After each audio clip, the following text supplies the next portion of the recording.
welcome to this episode. I am in the middle of nowhere. I just decided to pull over and do the stand-up because I have a lot of stuff to talk about that I did last week.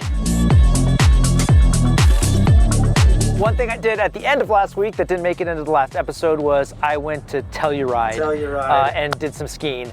And I have some really cool shots, so I wanted to make sure that they made it in this episode. Even though this episode's not about Colorado, it is about Arizona. So let's talk about Arizona. So one of the things that I really love doing here is just pulling over randomly.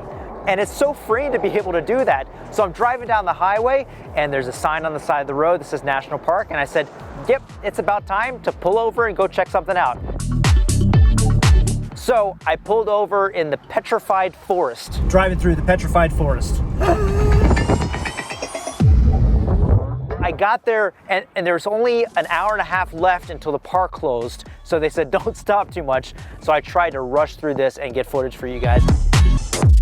So I had to try to shoot it for you guys because I teach journalism and it's called Newspaper Rock. The one place I had to stop was a place called Newspaper Rock. I wasn't gonna stop there, but I teach journalism and the thing's called Newspaper Rock. I've gotta stop. So I checked it out and it was super cool. There's all these markings on this rock from thousands of years ago. So like I was saying before I was rudely interrupted by myself, I shot some stuff so I'll be able to tell you about it later. And here's the information. On Newspaper Rock, there's over 640 petroglyphs. I think that's how you pronounce it. Anyway, they're rock carvings. All these markings that you see here were created between 650 and 2,000 years ago. Because there's so many markings on this rock, this was a place that was massively significant to human beings. So it was super cool to be able to see all this stuff. I was able to pop up my iPhone and stick it into the viewfinder of some of the little telescopy things that were there, so you can see some of the really nice close-up shots of what this stuff looks like.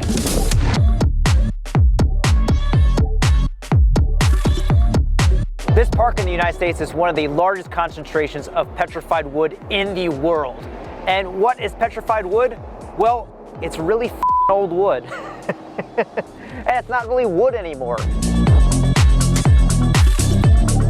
It's organic remains that have been replaced by minerals over a massively long period of time. So these trees that you see are between 211 and 218 million years old. They have this petrified wood all over the place. So much so that outside the park, there's petrified wood as well, and people sell that. You can't take anything from inside the park. There's actually signs that say, do not take this, and they actually check you when you go out to make sure you're not stealing any of this stuff. And this stuff can sell for a lot of money. I stopped by a museum on the way out that sold the stuff, and I couldn't afford it. There are some, I mean, like a little small piece you can afford, but a little small piece is like $45. A really big, massive piece is like $50,000. So it's amazing. It's beautiful stuff though. Amazingly beautiful stuff. So basically, trees that are now rocks. Going from rocks on the ground to rocks hurtling from space. This place is massive. Hey, how are you doing? Some trucker just rocked. I stopped by Meteor Crater. This impact crater formed 50,000 years ago when a meteorite flew in from space at 26,000 miles per hour. And when the meteorite hit the ground, it hit with a force of 20 million tons of TNT. That is 150 times greater than the atomic bomb. So it was a massive explosion when this thing hit the ground. In 10 seconds, it created this crater, 750 feet deep, 4,000 feet across, and 2.4 miles in circumference. In 10 seconds, it created this thing. All the Apollo astronauts trained here before going to the moon. This is one of the most well-preserved impact craters in the world. So another place where I pulled over right off the highway, I was just driving along and it said Walnut Canyon National Park or something like that.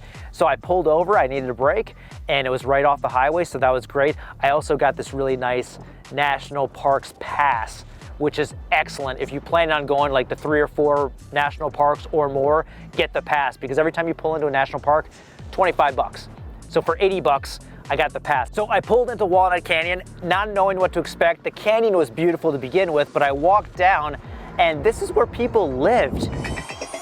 This is where people lived for hundreds of years, which was amazing to me. They built their houses into the side of rocks. It's actually pretty spacious in here. It's like the size of a dorm room, except for the headroom. But it's actually pretty big. There was life in this canyon during ancient times. People lived here from 1100 to 1250 AD, and they built homes right in the middle of the mountain. Going back up these steps is a pain. So it was a gorgeous place to visit.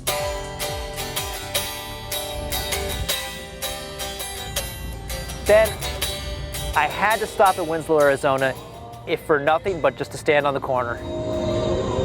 It took me a second, but there's a flatbed Ford on the corner in Winslow, Arizona.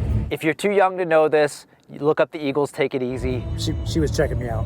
That is why I had to stop in Winslow, Arizona, because it's part of a very famous Eagles song.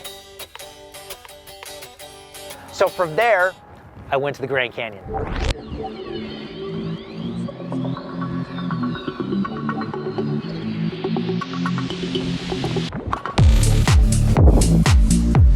And that was cool.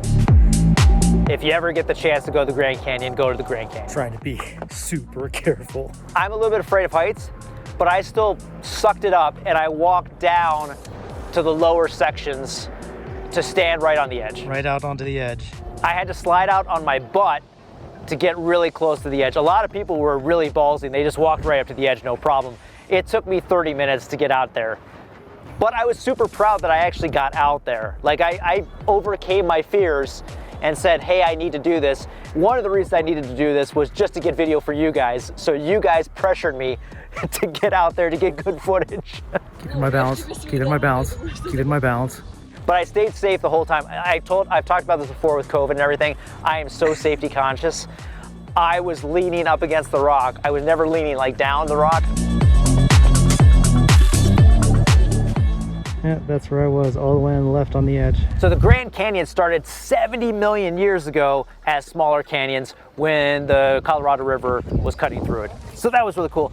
It is so big, the Grand Canyon is so big, it creates its own weather pattern. Just, you know, your normal trail, just watch the drop on the one side. No dinosaurs were discovered in the Grand Canyon. The canyon's walls are more ancient than dinosaurs. So I hiked down just a little bit onto some of the rocks, which is really cool and you're allowed to do it. You just have to be careful. Now you do have to be super careful when you get close to the edge. I saw some people that were just like willy-nilly, just they didn't care, but you do have to be careful. There are 12 deaths a year at the Grand Canyon. Now most of those are from things like heart attacks and things like that, just natural causes. But there is 2 to 3 people that fall off the Grand Canyon every year. So if you are gonna just hike down to these edges, just be super careful. Okay, I'm sitting right on the freaking edge, and now I'm gonna go back to the car. I crawled out here on my butt. That's how high this is, but it's gorgeous. So like everything on this trip, I'm being very safe and I'm staying away from people. There is a massive difference about different states and mask rules and all that stuff. Now everywhere it says social distancing and you know, every place is good with that. All of the employees at the parks, they all have their masks on. I had my mask on. There is a massive difference with people's attitude when you're going through different states. I'm still following Michigan rules because that's what I'm used to and that's what I'm comfortable with. But there are a lot of people that are just walking around without masks and I'm staying away from them. So the last thing I did, as I was driving away, I had to drive back down the same way I came, and there was a spot on my map called Sycamore Fall. All right, this is my first time down a forest road, trying to get, it's like 8 more miles, to this waterfall. It better be beautiful. It was in the picture, but this is super bumpy road. There is actually a caution sign before you get on the road, and 2 other people like just pulled over. Very bumpy, and he was actually doing pretty well. That's his first meow in like 4 miles down this road, and it was quite the experience. And I almost got stuck. All right, I almost got stuck right here. I turned around because we were going the wrong way, but we almost got stuck. Right there is where we almost got into a bunch of trouble. Look at that. I mean, I did get stuck. I got stuck right there, and I threw it into four-wheel drive.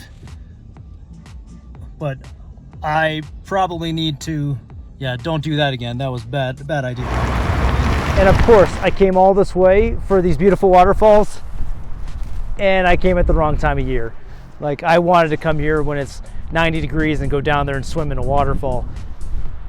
Yeah, that ain't happening. Whoa! Always fall forward when you're on a cliff.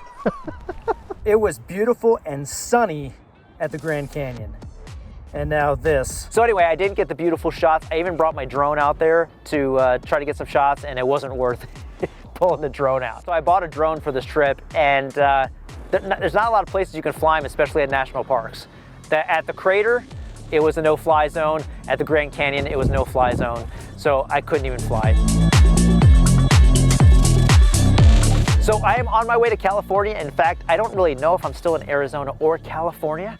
So I am going that way, and I'll have more adventures for you coming up. If you like this content, you know what to do. Like, you've been watching YouTube, you understand what you're supposed to do. You're supposed to do the subscription button and like it and all that fun stuff. If you know of anything in California, if you know of any places that I should visit, no matter where they are in the US, because I'm gonna keep traveling and doing this, let me know in the comments, and I will stick them on my Google map, and I will try to get there. So anything that you guys know that is cool to go and visit, I want to go and visit it, especially if it's warm and I can swim in it, because it's not warm yet. I want it to be warm. It's much warmer than where I came from. So that's good news. That's it. I'm going to California. See you next time.